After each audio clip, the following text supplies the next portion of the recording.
Assalamualaikum dan salam sejahtera. Berita perdana edisi Jumaat 23 Oktober 2020. Saya Nurul Hidayah Nawai. Dan saya Ivan Toh. Berikut paparan utama malam ini.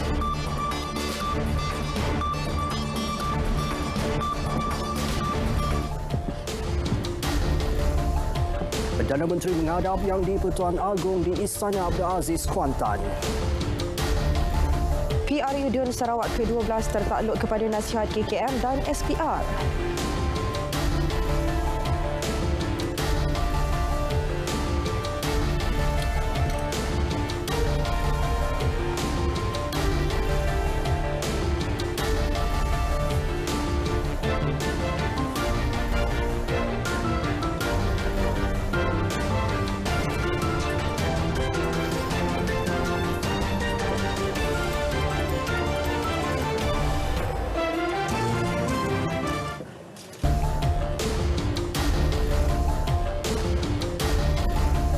Tan Sri Muhyiddin Yassin petang tadi menghadap Yang di-Pertuan Agong Al-Sultan Abdullah Riayatuddin Al-Mustafa Billah Shah di Istana Abdul Aziz, Kuantan. Kenderaan yang membawa Perdana Menteri memasuki perkarangan istana kira-kira 4.40 petang diiringi pasukan keselamatan dan beberapa kenderaan rasmi kerajaan negeri Pahang. Turut kelihatan memasuki kenderaan rasmi Panglima Angkatan Tentera Jeneral Tan Sri Effendi Buang. Terdahulu Yang di-Pertuan Agong memasuki istana pada pukul 4.30 petang selepas selesai menziarahi makam ayahanda baginda di Pekan. Pengamal media mula berkumpul di laluan masuk ke istana seawal 2.30 petang selepas mendapat makluman Perdana Menteri akan menghadap Yang di-Pertuan Agong. Perdana Menteri terdahulu mempengerusikan mesyuarat khas Kabinet di Perdana Putra Putrajaya pada sebelah pagi.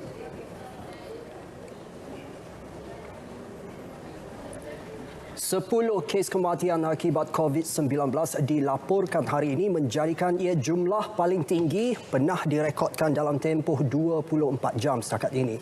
8 daripadanya di Sabah, manakala masing-masing 1 kes di Kedah dan Labuan. Sementara itu, 710 lagi kes jangkitan baharu dilaporkan dalam negara menjadikan jumlah kes keseluruhan mencecah 24,514 kes. Manakala 467 kes sembuh direkodkan hari ini menjadikan jumlah kumulatif kes sembuh 15,884 kes. Baik, berikut data terkini COVID-19 diikuti kes positif harian mengikut negeri-negeri.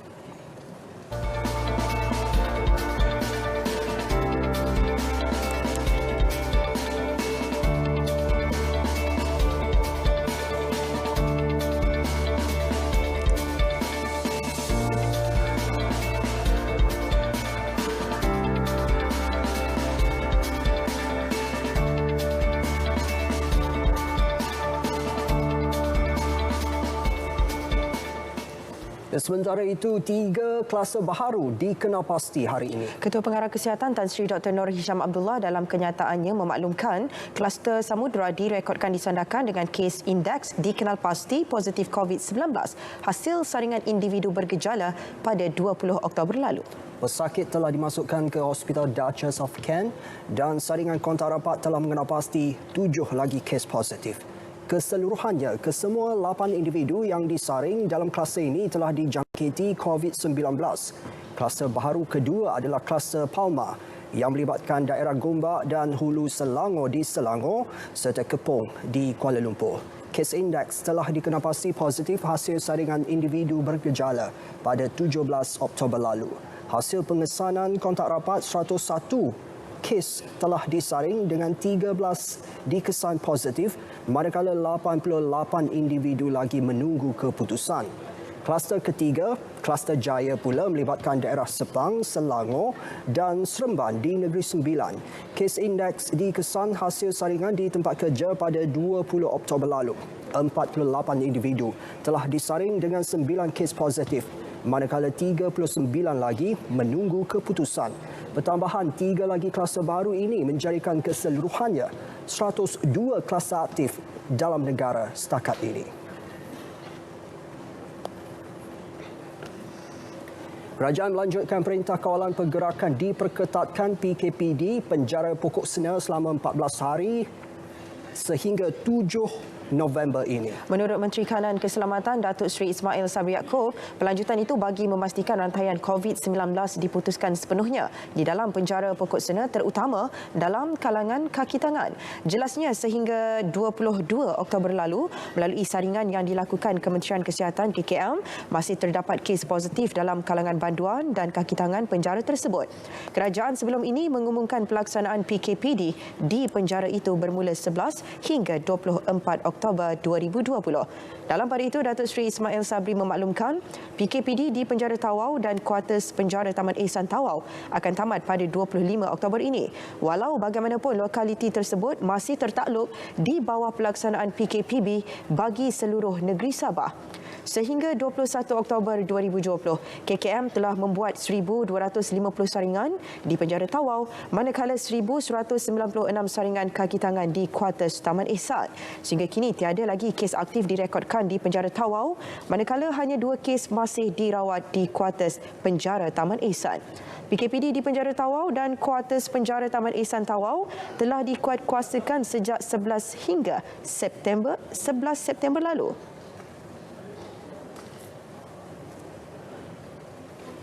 Sementara itu, untuk hari kedua berturut-turut atau kali keempat dalam tempoh seminggu, lebih 600 individu telah ditahan atas kesalahan ingkar arahan Perintah Kawalan Pergerakan PKP. Semalam, pasukan petugas khas operasi pematuhan prosedur operasi standar SOP PKP pemulihan yang diketuai Polis Diraja Malaysia PDRM telah menahan 639 individu.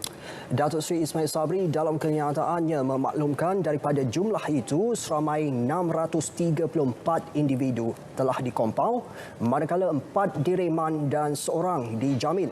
Antara kesalahan ingkar arahan PKP termasuk penjarakan fizikal 228, tidak memakai pelitup muka 209, gagal menyediakan peralatan atau merekod butiran diri 106, aktiviti pusat hiburan 15 dan lain-lain kesalahan 81. Menerusi operasi benteng yang melibatkan kerjasama bersepadu pasukan dan agensi-agensi keselamatan negara bagi mengekang jenayah rentas sempadan, terutamanya melibatkan pendatang asing tanpa izin parti selain membendung penularan wabak COVID-19. Beliau menyatakan seramai 38 parti telah ditahan semalam. Turut berjaya dirampas 2 bot dan 3 kenderaan darat. Datuk Seri Ismail Sabri juga berkata pegawai penguatkuasa Kementerian Perdagangan Dalam Negeri dan Hak Ehwal Pengguna KPDN HEP telah melakukan 1,096 pemeriksaan khas pematuhan SOP PKPP. Daripada jumlah tersebut, 18 premis telah diberi nasihat kerana tidak patuh SOP, manakala bakinya mematuhi ketetapan kerajaan. Beliau turut memaklumkan sebanyak 29 operasi sanitasi awam telah dilaksanakan di seluruh negara, termasuk 6 di kawasan zon merah. Sabah terus mengambil langkah-langkah proaktif dalam membendung penularan kes COVID-19 di negeri itu. Antaranya memperbanyakkan penjadualan bekerja dari rumah BDR bagi penjawat awam, manakala hanya 50% pekerja dibenarkan bekerja dalam sektor ekonomi dan perniagaan. Menteri Kerajaan Tempatan dan Perumahan Sabah, Datuk Seri Masidi Manjun berkata, inisiatif itu bagi meminimumkan keberadaan masyarakat di luar demi keselamatan dan kesihatan rakyat. Sanitasi awam juga dilaksanakan setiap hari oleh pihak berkuasa tempatan dengan kerjasama Jabatan Bomba dan Penyelamat Sabah serta memperbanyakkan kempen kesedaran awam. Datuk Masidi menyatakan demikian ketika dihubungi RTM dalam rancangan Selamat Pagi Malaysia di TV1. Mengenai kluster penjara kepayan di Kota Kinabalu, Datuk Masidi memaklumkan pusat kuarantin dalam kalangan tahanan pendatang asing tanpa izin parti diwujudkan selain mengenal pasti 8 dewan untuk dijadikan pusat kuarantin. Selain itu, tahanan perlu menjalani 2 saringan ujian sebelum dimasukkan ke pusat tahanan sementara. Mereka yang tidak bergejala diletakkan di blok berasingan. Negeri Sembilan pula tidak bercadang untuk menutup semua sekolah di negeri itu susulan kes jangkitan COVID-19 yang tinggi di sebuah sekolah swasta di Senawang. Menurut Menteri Besar Datuk Seri Amin Nordin Harun, kes tersebut tidak melibatkan penularan yang meluas dan hanya tertumpu kepada satu kawasan dan jelasnya pelajar yang terjejas telah dihantar ke pusat kuarantin dan sekolah yang terlibat telah diarahkan tutup.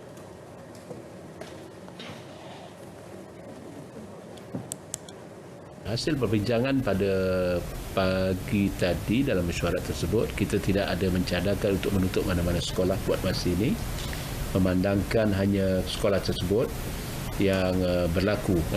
Kawasan sekolah tersebut adalah sekolah berasrama, jadi hanya melibatkan pelajar di sekolah tersebut. Jadi tidak melibatkan pelajar-pelajar di luar. Setakat hari ini, 3 buah sekolah di Negeri Sembilan diarah tutup kerana terdapat pelajar yang disahkan positif COVID-19. Ia termasuk Sekolah Tinggi Islam As-Saufa di Senawang, Sekolah Menengah Kebangsaan Tunku Besar Tampin di daerah Tampin dan Sekolah Menengah Kebangsaan Datuk Undang Haji Adnan di daerah Rembau. Arahan bekerja dari rumah berkuat kuasa semalam ketika PKPB di wilayah Persekutuan Kuala Lumpur, Putrajaya, Labuan, Sabah serta Selangor memberi kesan terutamanya kepada peniaga berikutan kekurangan pelanggan. Walaupun diakui terjejas pendapatan perniagaan tetapi masih boleh terus beroperasi untuk mencari sumber rezeki. Kita ikuti tinjauan Ravin Samunggam di sekitar Kuala Lumpur.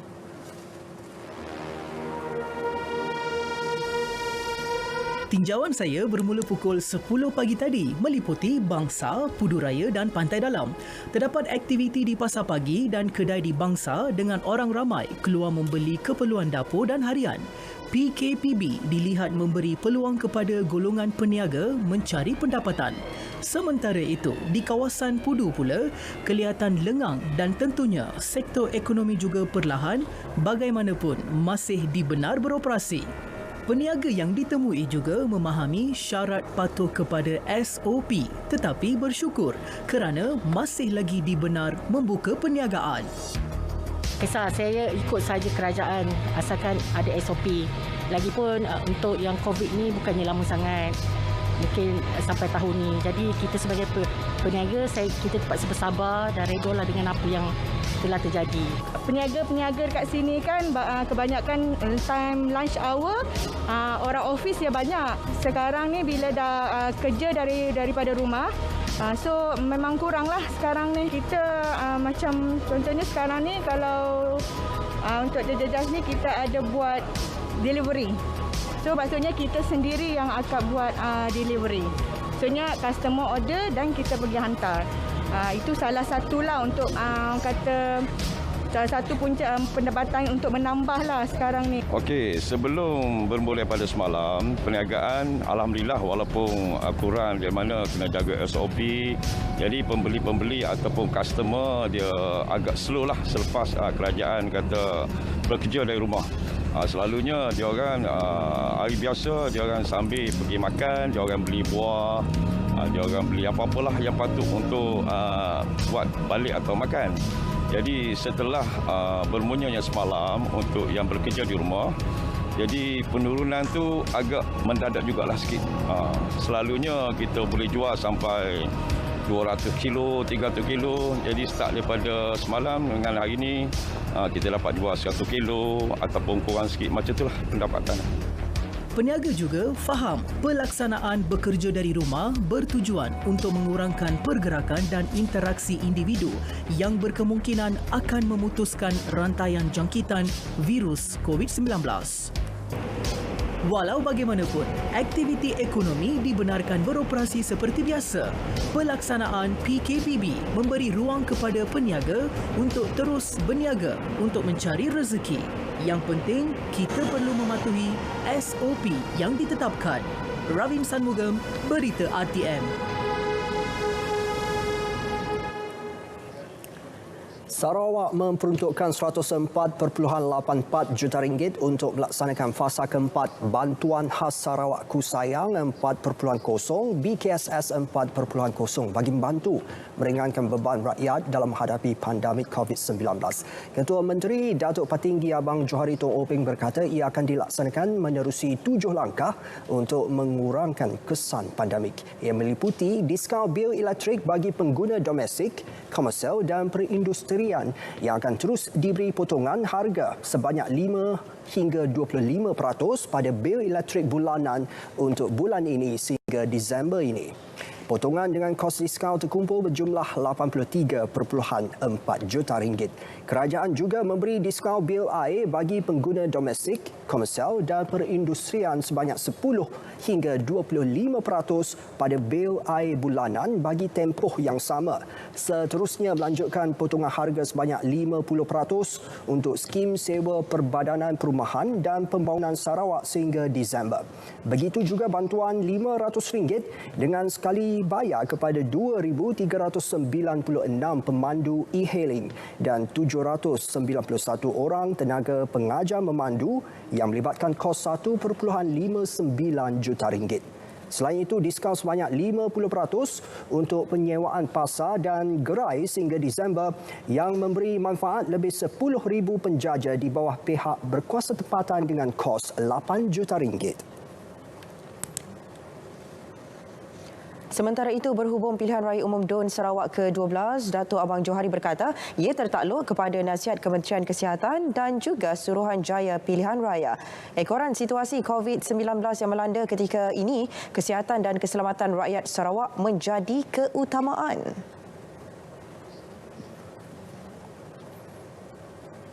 We are subject to advice by Kementerian Kesihatan whether we should go or not.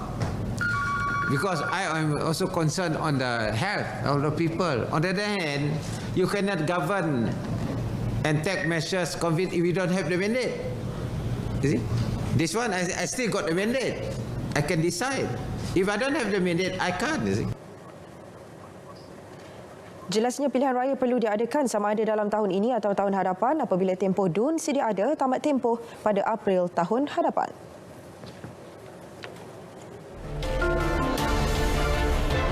Pelbagai kes penipuan merekodkan kerugian RM914 juta. Nilai penipuan dalam talian yang tertinggi. Jadi kita ikuti laporannya seketika nanti.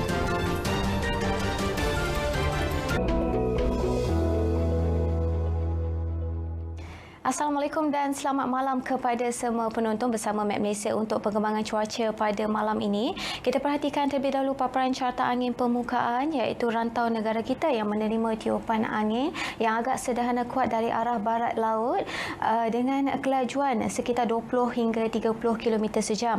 Namun begitu, masih lagi terdapat kelajuan yang agak kencang sekitar melebihi 60 km sejam di perairan Laut Cina Selatan. Ini berikutan dengan kehadiran taufan yang dikenali sebagai Saudel yang berada pada kedudukan 700 km di timur Laut Danang, Vietnam dan kini mula bergerak ke arah barat dengan kelajuan maksimum sekitar 139 km sejam.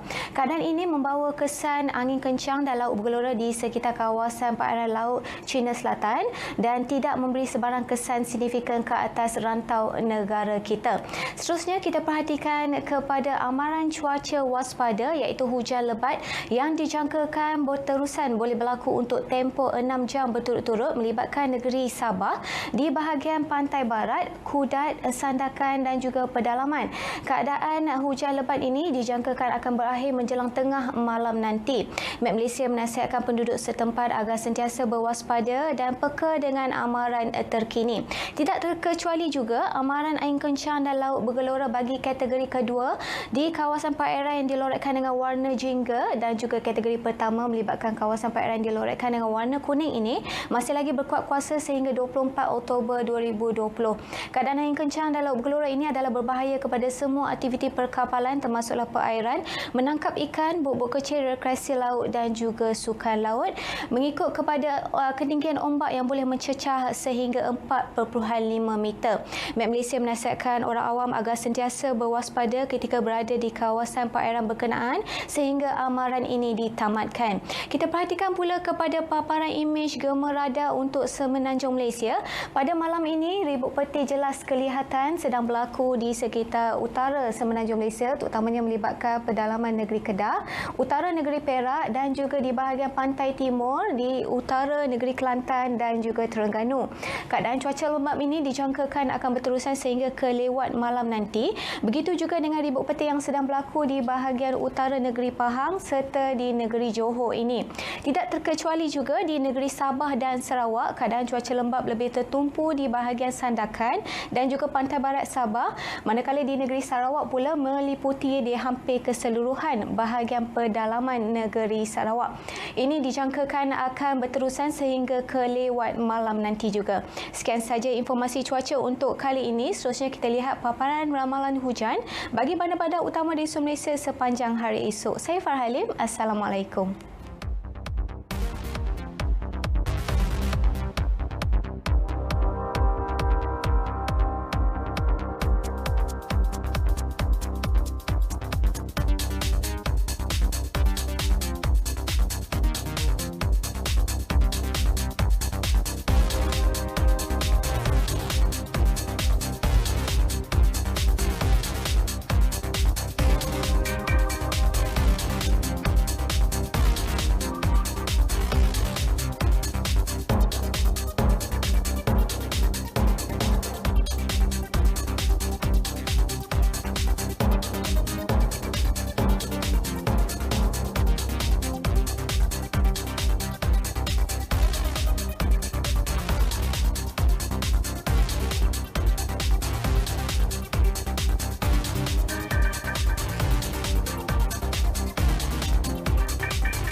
Terima kasih Map Malaysia dan saya teruskan dengan laporan ini. Sepasang suami isteri bergelar Datuk dan Datin didakwa di Mahkamah Session Kuala Lumpur dengan dua pertuduhan mengemukakan dokumen palsu bagi permohonan cadangan pembangunan Menara Pangsapuri 40 tingkat.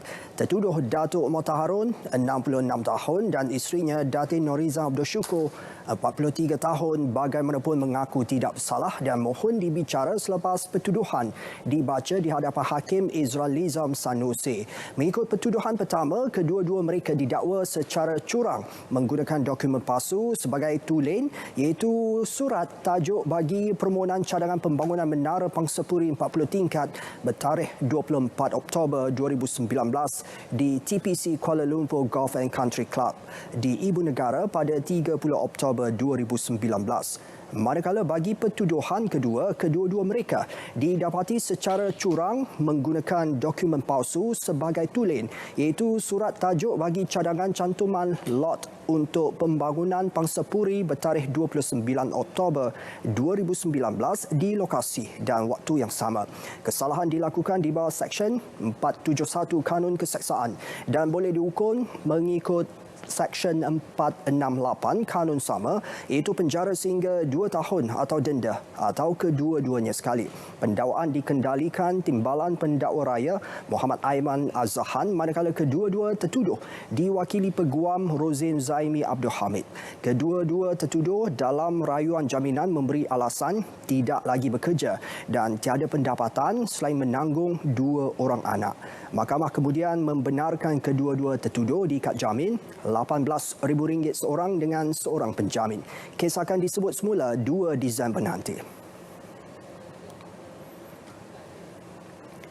Bekas Setiausaha Politik Muhammad Sabu, Muhammad Azhar Cik Mat Dali sekali lagi dihadapkan ke mahkamah dengan 2 lagi pertuduhan menerima rasuah. Di Mahkamah Shah Alam, dia didakwa menerima rasuah berjumlah RM130,000 daripada sebuah syarikat untuk mendapatkan kontrak Kementerian Pertahanan pada tahun 2019. Tertuduh bagaimanapun mengaku tidak bersalah atas kedua-dua pertuduhan dan mohon dibicarakan.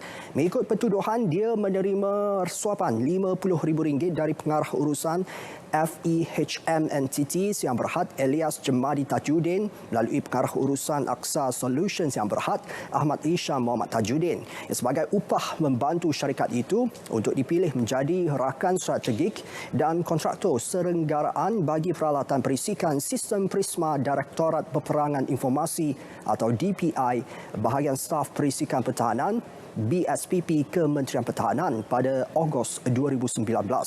kesalahan dilakukan di dalam kenderaan milik tertuduh di lorong VIP lapangan terbang antarabangsa Kuala Lumpur. Manakala bagi pertuduhan kedua, tertuduh menerima suapan sebanyak RM80,000 dari Ilyas Jemadi menerusi pengarah syarikat Ekaita Resources Zainuddin Abdul Majid pada hujung tahun 2019. Suapan itu sebagai membantu FEHM entiti yang berhad menjadi rakan strategik dan kontraktor senggaraan bagi peralatan sama di Kementerian Pertahanan. Kesalahan dilakukan di bawah Seksyen 16A-B atau SPRM 2009 dan jika disabit kesalahan boleh dipenjara sehingga 20 tahun dan denda 5 kali ganda nilai suapan. Suruhanjaya Security Malaysia SC melaporkan jumlah kerugian akibat pelbagai kes penipuan menunjukkan peningkatan ketara kepada RM914 juta setakat Jun tahun ini dengan kes penipuan dalam talian menjadi kes tertinggi.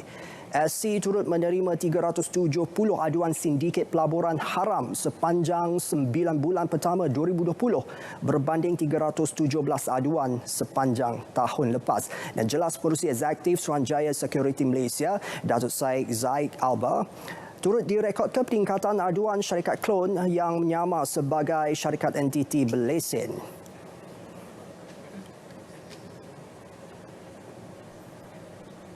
Our findings show that the promotion of such scams are commonly carried out by a social media channel, with the use of WhatsApp and Facebook being the most prevalent channels. Investors who receive offers of investment opportunities through WhatsApp messaging or Facebook channels should exercise caution. Jelasnya pelabur boleh menggunakan pelbagai saluran yang disediakan SC dalam mengenapasi kesahihan skim pelaburan dan status syarikat berdaftar. Beliau memberi ucap tama Virtual Investment Smart Fest 2020 akan silap labur duit lebur. Polis merampas kira-kira 11.5 kilogram dadah jenis heroin dan syabu bernilai lebih RM594,000 selepas 4 lelaki ditahan di Langkawi Rabu lalu. Dan Ketua Polis Kedah Datuk Ahsanuddin Hassan berkata dadah berkenaan dijumpai di beberapa tempat berlainan. Ketika sebuan di sebuah rumah di Taman Cenderawasih Ulu Melaka, polis menahan 2 lelaki berusia 24 dan 37 tahun bersama sejumlah kecil dadah jenis syabu.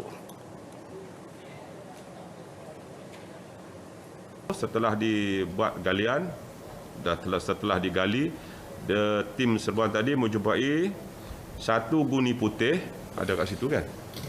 Ada kat situ.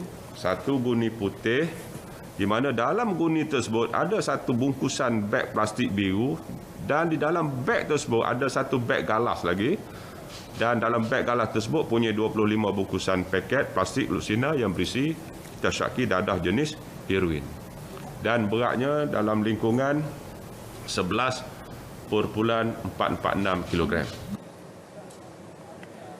Hasil soal siasat, kedua-dua suspek polis menemui dadah syabu seberat 102 gram dan heroin sebanyak 103 gram disembunyikan di celah dinding di sebuah pondok di Kampung Bayas. Susulan itu juga suspek ketiga berusia 31 tahun diberkas bersama syabu seberat 15.03 gram di tempat letak kereta sewa di Jalan Penara. Dan seterusnya suspek keempat berusia 53 tahun ditahan di Kampung Bukit Tangga Ulu Melaka sebelum polis menemui jumlah terbesar dadah jenis heroin yang ditanam. 3 daripada suspek disiasat mengikut Seksyen 39B atau dadah berbahaya 1952, manakala seorang lagi mengikut Seksyen 12(2) Akta Sama.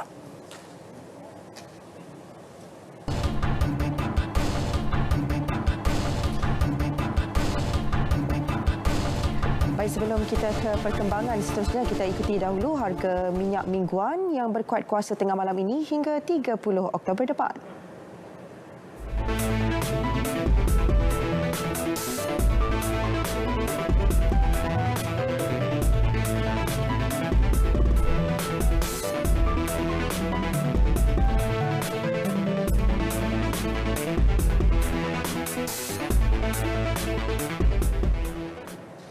Kita ke perkembangan ekonomi. Bank Muamalat Malaysia berhad memberi jaminan bantuan bayaran bersasar akan kekal tersedia untuk pelanggan yang menghadapi kesukaran kewangan akibat wabak COVID-19 yang berpanjangan di negara ini. Untuk itu, pelanggan yang sebelum ini menolak bantuan berkenaan digalakkan untuk memohon bantuan yang meliputi penstrukturan dan penjadualan semula bayaran. Ketua Pegawai Eksekutifnya Khairul Kamarudin berkata Bank Muamalat komited untuk membantu dengan menawarkan bantuan bayaran bersasar berdasarkan keperluan dan situasi kewangan setiap pelanggan. Malah pihaknya akan terus memberikan fleksibiliti dan melanjutkan bantuan sementara kepada pelanggan yang menghadapi kesukaran untuk membuat bayaran pembiayaan berikutan sukatan pergerakan dan ketidaktentuan semasa. Sehingga Rabu lepas, 83% daripada permohonan bantuan bayaran pelanggan individu dan 100% daripada bantuan permohonan bayaran pelanggan perusahaan kecil dan sederhana PKS telah diluluskan. Pelanggan digalakkan memohon bantuan bayaran bersasar dengan mengisi borang permohonan bantuan bayaran pasca moratorium yang boleh didapati di laman sesawang dan email bersama dokumen yang berkaitan.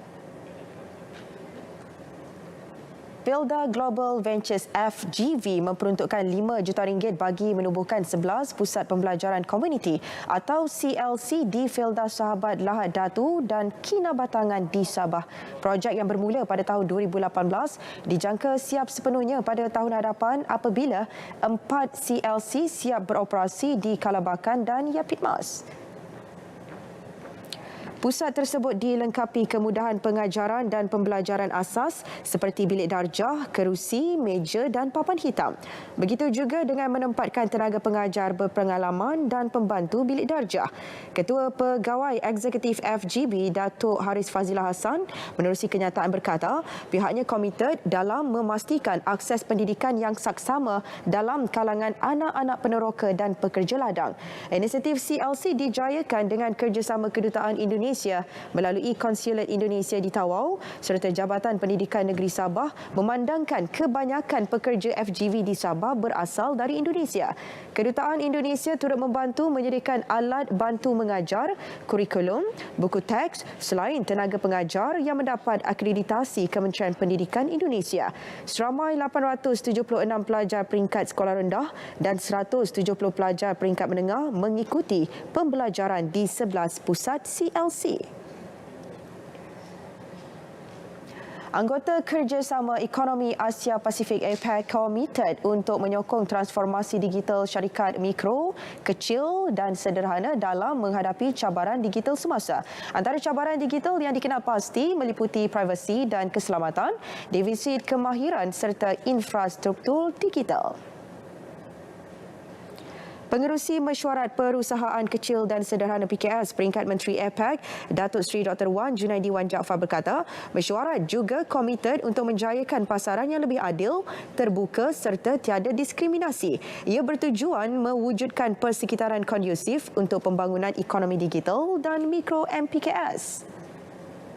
Rata-rata lah, di antara 40 ke 60% tu sumbangan SME ini di seluruh APEC countries menyumbang kepada KDNK negara tersebut dan juga kepada dia punya employment.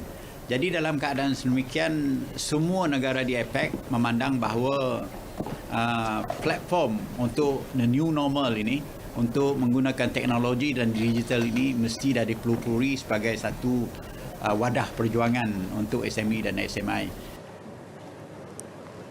Beliau yang juga Menteri Pembangunan Usahawan dan Koperasi berkata pihaknya proaktif membantu usahawan dan koperasi sejak tempoh Perintah Kawalan Pergerakan dengan menyediakan rantaian penawaran yang tersusun. Datuk Seri Dr. Wan Junaidi ditemui selepas mempengerusikan mesyuarat ke-26 PKS peringkat Menteri-Menteri di APEC di Ibu Negara.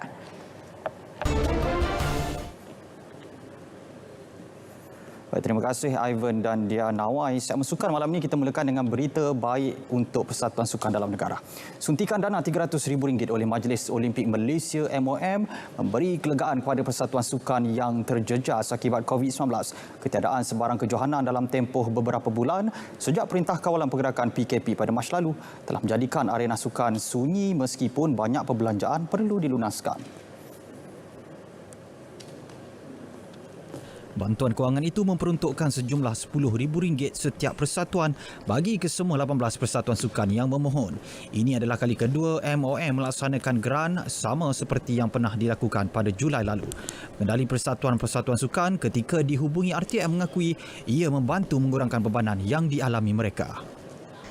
Saya melihat bantuan dana yang diumumkan OCM baru ini sangat meringankan bebanan persatuan-persatuan sukan kebangsaan, termasuk Persekutuan Bina Badan Malaysia, untuk kami menampung perbelanjaan bulanan dalam bidang administration, di samping perancangan kami untuk mengadakan juga kursus kejurulatihan Bina Badan tahap 1 pada penghujung bulan November, insyaAllah, kalau diizinkan. Khusus selama 4 hari ini bermatlamat menambah pengetahuan kepada semua ahli-ahli persatuan. Inisiatif OCM untuk membantu persatuan sukan seperti kami melalui bantuan ini sangat melegakan kerana ia membantu meringankan beban persatuan dengan keadaan pandemik COVID-19 yang masih belum selesai sejak awal tahun. Sudah tentu kami akan memohon bantuan ini untuk melunaskan bayaran-bayaran bulanan dan perkara-perkara lain yang perlu diselesaikan untuk kelangsungan Kesatuan Republik Malaysia.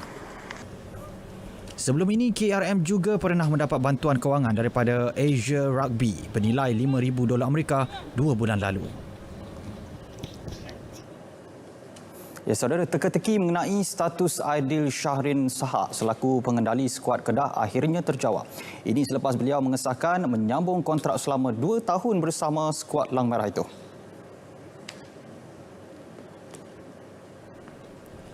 Jurulatih kelahiran Singapura itu menganggap antara faktor untuk terus bersama skuad Lang Merah adalah kejayaannya membawa Kedah layak beraksi dalam saingan Piala AFC musim hadapan selain rasa sayang terhadap pemain dan penyokong setia pasukan itu. Selain itu, keputusan untuk mengekalkan kira-kira 90% pemain sedia ada dalam pasukan turut menambat hatinya untuk kekal di Kedah. Sebelum ini, masa depan Aidil Syahrin yang pernah membawa Kedah menjulang Piala FA musim lepas menjadi tanda tanya selepas timbul spekulasi bahawa jurulatih berusia 43 tahun itu menjadi rebutan beberapa pasukan dalam Liga Malaysia selain turut diintai Indonesia dan Singapura.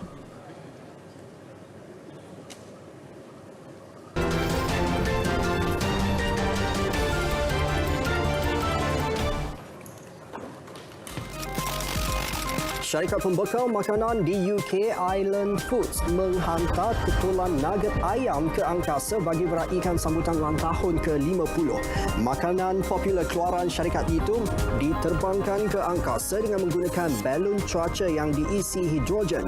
Nugget mereka mencapai ketinggian lebih 110,000 kaki dari bumi dalam masa kurang 2 jam. Setelah mencapai ketinggian puncak, ia kemudian jatuh kembali ke bumi dengan kelajuan 322 km sejam. Gelagat seekor panda yang kecewa apabila mainannya dibawa lari menjadi tular di media sosial. Video dikongsi di Twitter Animals World menunjukkan petugas zoo membawa lari mainan berwarna merah dan pink sambil diekori seekor panda. Perbuatan itu menyebabkan panda berkenaan seolah-olah merajuk dan kecewa lalu bergolek-golek seolah-olah menunjukkan perasaan kecewa apabila mainan berkenaan dirampas. Comel. Dan ini pula gelagat seekor lembu yang juga comel. Sebuah keluarga dikejutkan apabila haiwan ternakan itu berbaring selesa atas tilam di dalam sebuah bilik rumah mereka. Kejadian pada Sabtu ketika pemilik lembu dikenali Novitasari sedang berada di hadapan rumah di Dusun Dermo Medikorejo dekat Yogyakarta, Indonesia.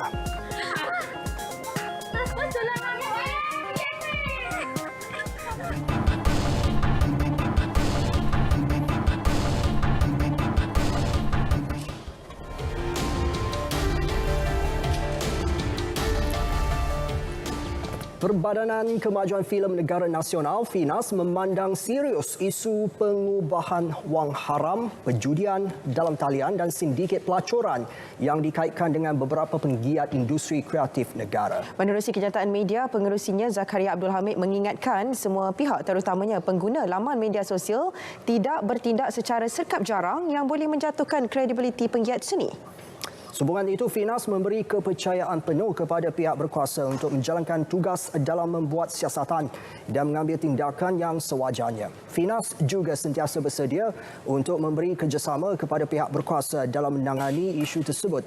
Atas dasar keprihatinan, Finas sentiasa terbuka mengalu-alukan apa jua aduan serta pandangan daripada mana-mana organisasi dan individu bagi kebaikan industri seni tanah air.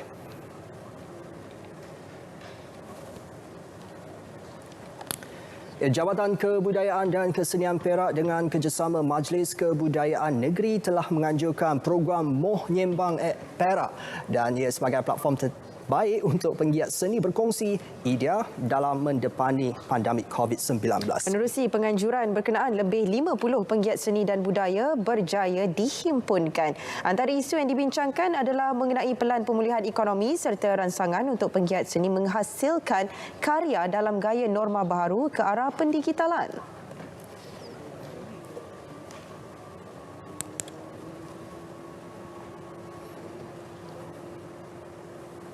Kadang-kadang NGO ini tidak tahu bagaimana mereka, di mana channel mereka. Jadi agensi JKKN sebagai satu agensi yang menerajui seni budaya di negeri Perak ini akan membantu channelkan program-program diorang, bantu mereka mendapatkan sokongan daripada agensi-agensi.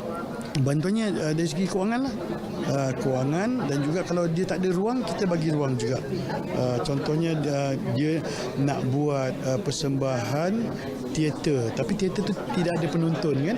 Kita kena ikut SOP kan. So kita bagilah penggunaan dengan kerjasama. Beberapa barisan penggiat seni yang ditemui menghargai pelbagai usaha yang dilakukan oleh kerajaan dalam mengurangkan impak pandemik. Yang dijalankan oleh kerajaan sangat pantas sebab kebanyakan mungkin banyak orang yang tidak nampak berat sangat tentang kesenian dan kebudayaan, tapi kali ini saya nampak kerajaan telah melakukan dengan sangat laju. Yalah, kerajaan memang sentiasa membantu tak kira apa situasi pun, tapi terpulang pada penggiat lah, pada aktivis, sebab seni ini bukan sekadar dipentas, tapi masih seni di rumah pun boleh buat. Bantuan-bantuan ini memang dapat amat membantu kami lah untuk dapat menggerakkan persatuan dalam menaikkan dan juga membuat program-program yang sepatutnya lah, walaupun di dalam keadaan kita masih lagi dalam mood PKP. Berita perdana edisi 23 Oktober berakhir di sini. Bersama-sama kita terus mengekang penularan COVID-19. Paling utama, Ivan, amalkan mengimbas My Sejahtera di mana jua anda berada. Dengan ini, Assalamualaikum. Salam sejahtera.